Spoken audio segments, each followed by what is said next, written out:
What's up with the latest Kingston Polygamy Group scandal of over $1 billion? Next on Polygamy, what love is this?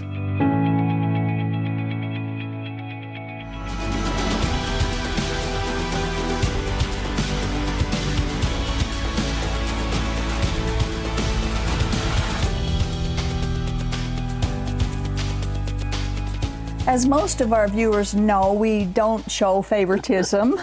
When we talk about polygamy and polygamy groups, we compare one with the other, the contemporary with the original, and we also compare what they believe with what the Bible teaches. And in doing so, we discover that most of the polygamy groups have a double standard of ethics as it relates to their dealings with others. This behavior is particularly evident in the many legal battles that many of the polygamy groups have been involved in. And the Kingston Polygamy Group is no exception. It's facing another court battle, this time concerning tax fraud, money laundering, and dozens of other charges laid against them by the federal government. We're going to update our viewers with some details of this lawsuit, but please remember that we tape our shows a few weeks in advance. So by the time you're seeing this particular program, a few of the details may have changed. The trial is currently scheduled to begin May 13th of 2019 and is expected to last about 5 weeks. So it must be quite a trial. Yes, I'll say.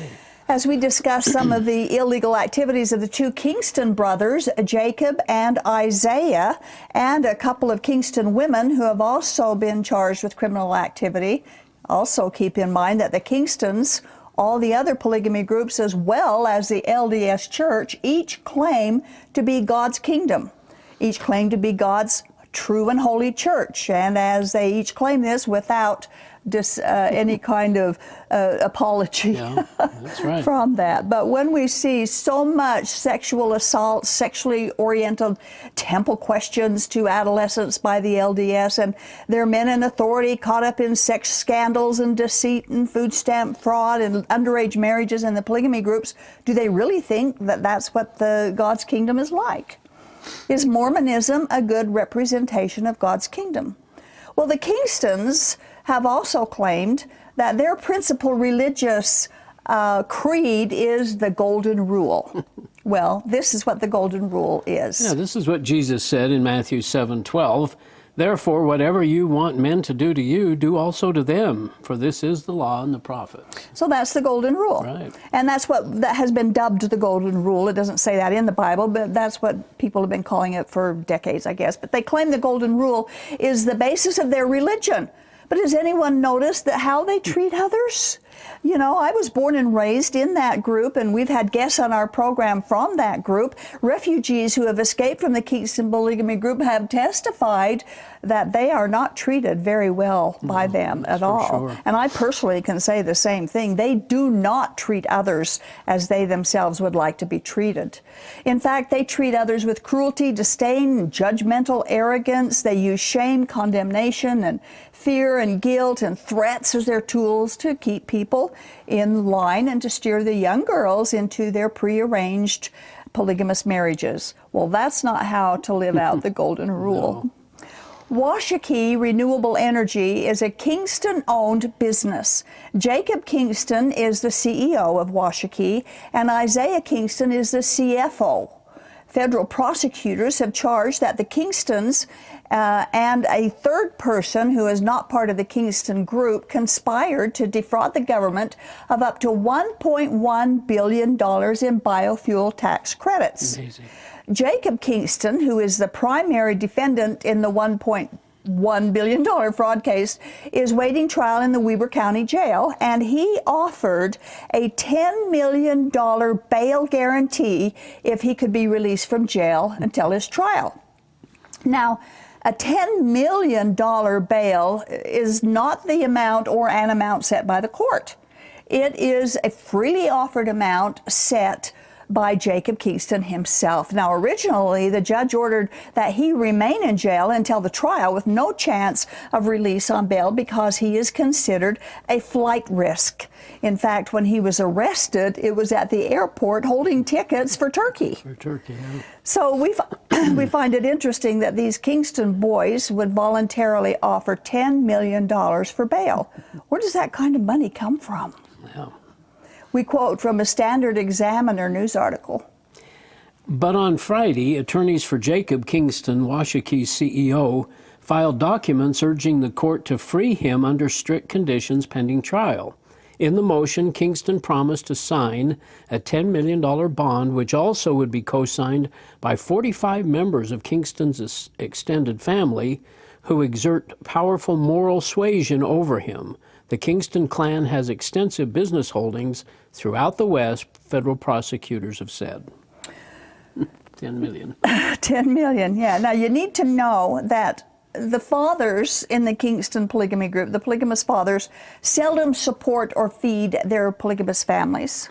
Keep all this in mind as we talk about this $10 million. I just can't believe some of this stuff. Each wife and mother is supposed to have a baby a year. Yeah. She must have a job, and many of them have to have 2 jobs to support herself and her children. And many of the plural wives pay their husband rent just to live in his apartments. And these boys are offering up $10 million bond while the rest of their members live in awful poverty. They can't handle being incarcerated. I think this is kind of an interesting thing because they treat their plural wives much worse than they are treated in jail. As mentioned, when the FBI arrested Jacob Kingston, he was at the airport with some of his family awaiting an airline ticket to Turkey, but the family now claims that he was not headed for Turkey to avoid prosecution, but that Jacob's son and daughter-in-law was traveling to Turkey for their honeymoon, and he was going along with them. Oh, good. And how many fathers go on the honeymoon with their bride and groom? Yeah. Remember also in the Kingston group, it's a feather in your cap to lie for the Lord. Now, in his request for freedom on the $10 million bail, Jacob Kingston offered to be on full home incarceration and that he would submit to GPS monitoring and surrender individual and family travel documents. Now, this is just in case you missed it note. During the FLDS $11 million tax fraud case a couple of years ago, the court released Lyle Jeffs out of jail into a private home with a GPS monitoring device, the same thing that he's asking for, exactly what Kingston requested, but Jeff slipped the device off his ankle with some oil and fled and was gone for a year. That's right. The leaders of these kingdoms of God just cannot be trusted. Isaiah Kingston also submitted a separate petition for release, claiming that he was not receiving effective medical help while in jail, and I haven't found out whether or not that's true or has any justification. But thankfully, the judge ruled that these boys cannot be released from jail on a $10 million bail bond. They have to wait in jail until their trial, which is scheduled to begin in May. We have a quote about that. Yeah, a federal judge ruled that both Kingston brothers will not be released from jail pending the outcome of the many charges they face. Jacob and Isaiah Kingston, the CEO and CFO of Washakie Renewable Energy, will remain in jail after U.S. District Court Judge Jill Parrish denied their motions to be released from jail. Each of the brothers are facing over 40 federal counts of fraud, money laundering, and witness tampering. Over 40 charges, and they just keep piling up. We'll talk about that more too. Now, we have another quote on this because it shows their lying, how they lie to try and get their way. But their arguments to get out on the $10 million bail was proven bogus by the court. So again, we quote. Yeah, Isaiah's attorney argued that, quote, new information would merit his release. The judge writes that there was no new information in the motion and argued that it only claimed that Isaiah does not have access to money or any ownership in Washakie. The judge rebuffed that argument, saying there is strong evidence Isaiah is a 50% owner in the corporation and had sent wires to Turkish banks totaling $52 million. Isaiah's attorney also argued that he does not have any connection to Turkey. The judge again rebuffed this argument.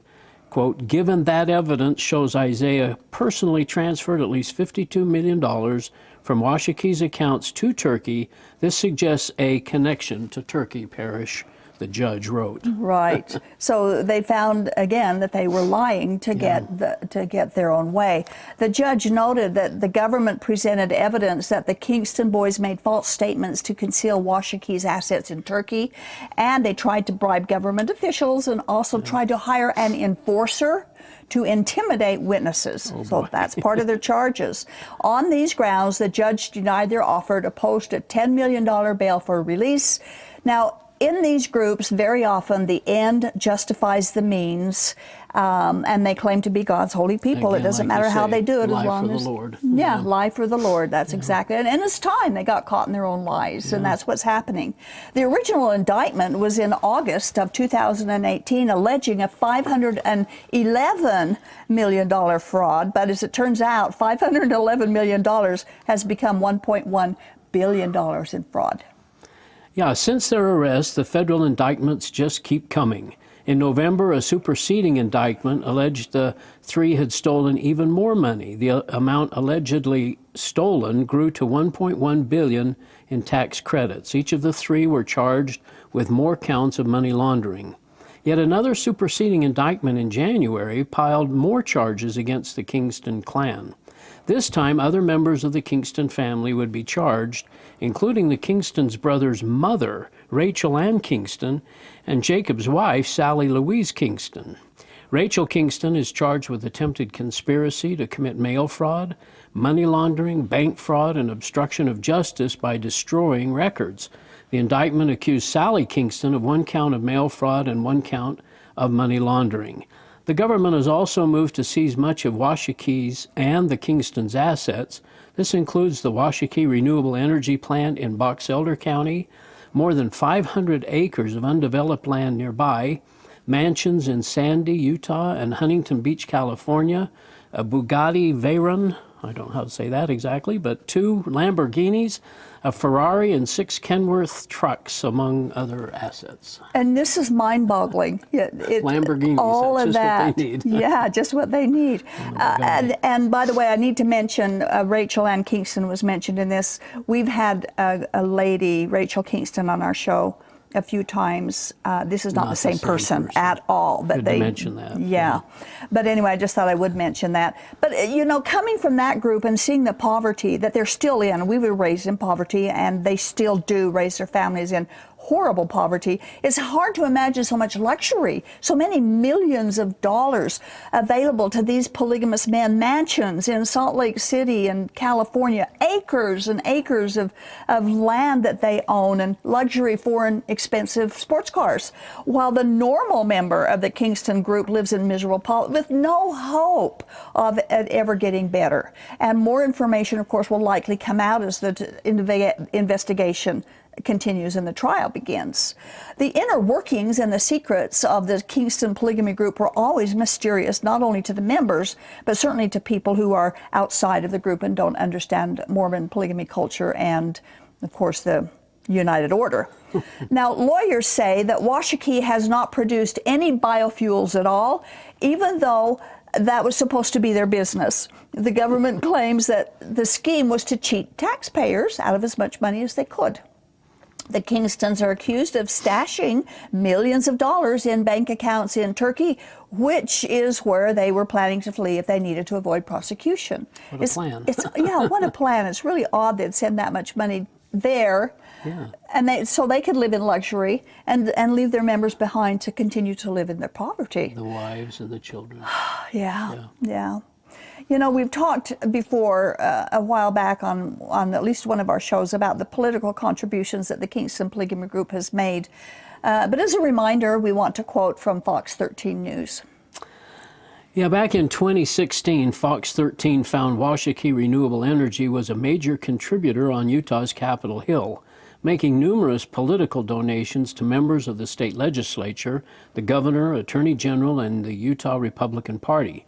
The company also advertised heavily at Utah Jazz games and the Megaplex movie theaters. I don't know if anybody remembers that, but I certainly do. Yeah. But From 2012 to 2014, Washakie donated to federal candidates $93,500. Donations included Mia Love, Jeb Bush, Mitt Romney, and many, many more. In 2014 and 2015, they donated $96,235 to Utah politicians, including the Utah Republican Party, the Attorney General Sean Reyes, the Governor's Leadership PAC, and many, many more Republican candidates. The list's pretty long. Now, they have the right to contribute. We're not trying to take away anybody's right, but in good conscience, should the politicians have accepted gifts from an organization known to be lawbreakers? Yeah, they practice polygamy, child marriages, welfare fraud. They have a history of illegal behavior, and the members of their group live in poverty. Some of those thousands of dollars could have gone to help their families. Should these politicians have accepted their gifts? I think in good conscience we'd have to say probably not. Anyway, we're going to take a little turn on the topic here. We're still going to discuss the Kingston group, but about a different part of their history. Several years ago, news about the Kingston group broke into a new era when Daniel Kingston whipped his 16-year-old daughter for running away from a prearranged marriage to her uncle. She was to be his 16th wife. Oh, gosh. It was her 16th birthday present, yeah. Dear. Well, that event triggered an ongoing investigation and news articles of forcing the Kingston polygamists into the public eye like they had never been before. And they've kind of remained there ever since. During that time, in the year 2000, the Denver Rocky Mountain News published an article about the Kingston group and its ties to the Mafia. Now, considering the federal lawsuit against the two Kingston boys that we just discussed, the information that the Denver newspaper discovered shouldn't be terribly surprising. And today we want to share parts of that article with you to illustrate they haven't changed their mode of operation. The article was written by Lou Kilser and published in Denver Rocky Mountain News, February 13th of the year 2000. The title of the article is Polygamy and Profit. Utah clan builds riches in Colorado and elsewhere while growing bigger through intermarriage. Starts out, a polygamous sect built on the twin pillars of incest and secrecy has moved into cash-rich businesses in Colorado and 6 other western states that traditionally have attracted organized crime. Based in Salt Lake City, the clan, known as the Kingstons, has cornered a large piece of Colorado's amusement machine market, made a series of loans to bar owners, and distributed illegal slot machines from a subsidiary in Denver. Now, keep in mind, people can do business, but keep in mind, this is a self-proclaimed kingdom of God. Right. Okay, a religious group. Religious supposedly. Group. Now, this article was written almost 20 years ago. The amusement and coin machine business has dwindled, obviously, with computers and so on. But when the article was written, it was up to date. So the question that begs to be asked is this. Their self-identification is the kingdom of God. Why are they doing business with bars, distributing illegal slot machines, investing in the smoking and drinking behaviors that Mormonism condemns?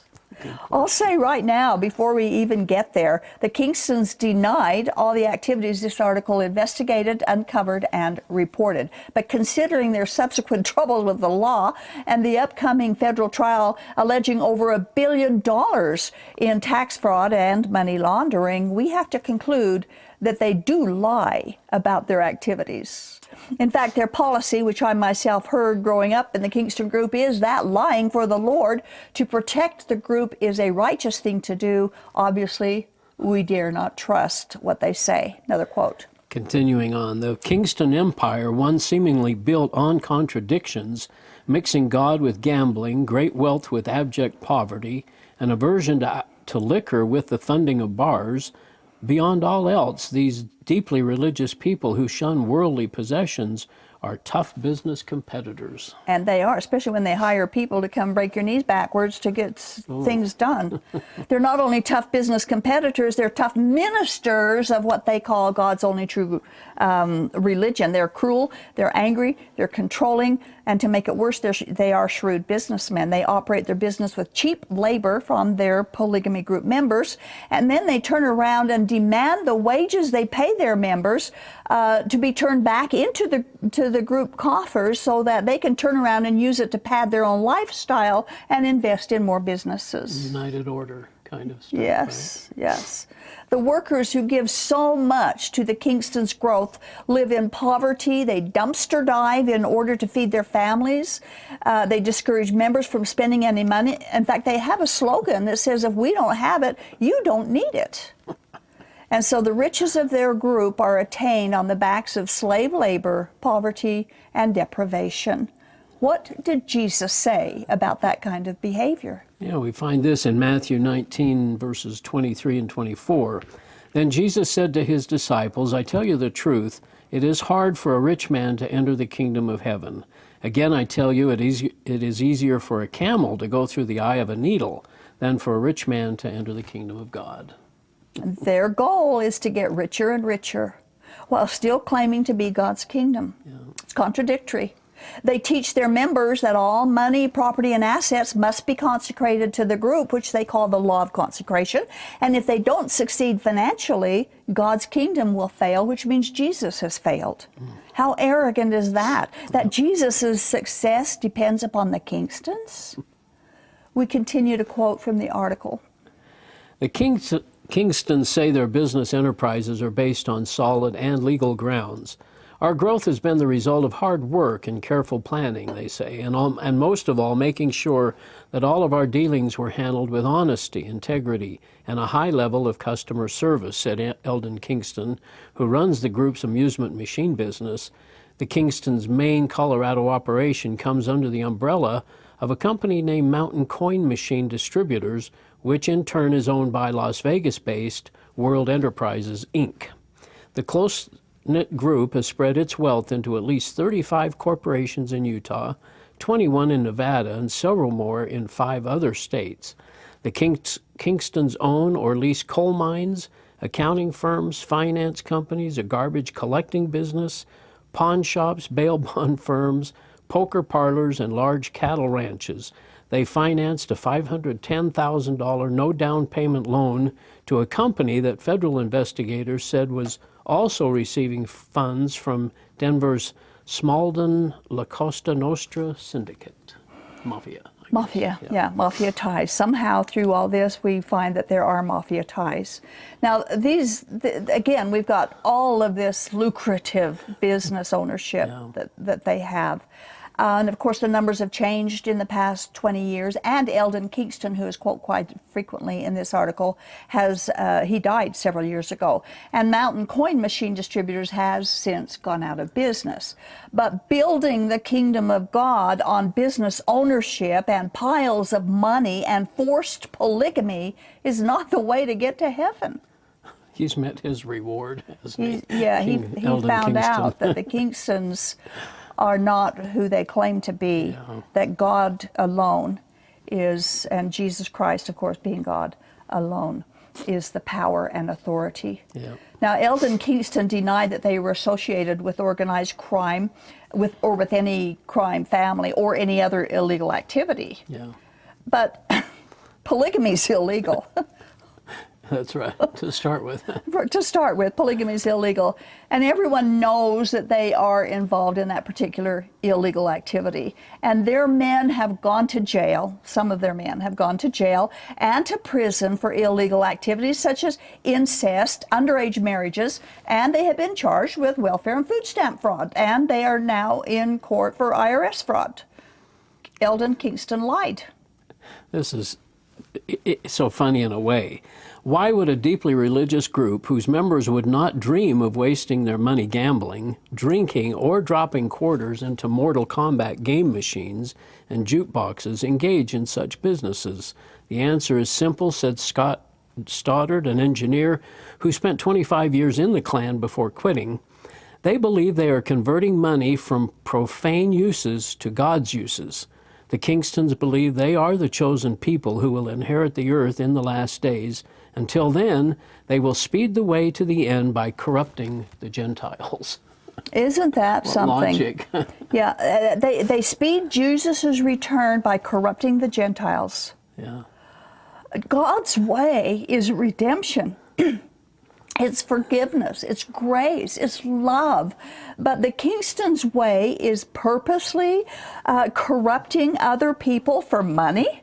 That's not God's way, that's the devil's way. Taking the Gentiles' money and making it God's money. Right, and the faster they corrupt the Gentiles, the quicker Jesus will return, because it'll get so evil. Great logic. That's the devil's way, isn't it? Yeah. Wouldn't that be his way to do things? Not God's way. That's awful. Certainly not the golden rule. Oh yeah. As you said. No, I never heard that particular philosophy when I was in the group. I did do, not corrupting the Gentiles, I did not hear that. I did hear if we don't have it, you don't need it. I heard that all the time. Build up their kingdom, or build up the lying for the Lord, Kingstons, building up the kingdom. We have to have money is the only way that we can build up our kingdom. So they're actually offering salvation for money and polygamy. And that's what they do. And nobody ever talks to the leaders about all this other money. I mean, to have 1.1 billion in tax credits, can you imagine the amount of money that's being moving around there to even 3 sports cars, 2 mansions, money, millions to Turkey. I mean, what else is not uncovered? And the wives and children are in poverty. Yeah, they live in poverty, absolute poverty. And there's no hope of ever living otherwise, because that is their life. Yeah. That is their life. Anyway, that's just part 1. We've got more to talk about on this. More about the article in the Denver newspaper, and of course the latest legal scandal. So we ask you and invite you to watch part 2 as we finish talking about the Denver newspaper article that connects some of the Denver Kingston businesses with dealings with Mafia businesses. So we thank you for watching, and we'll see you next time.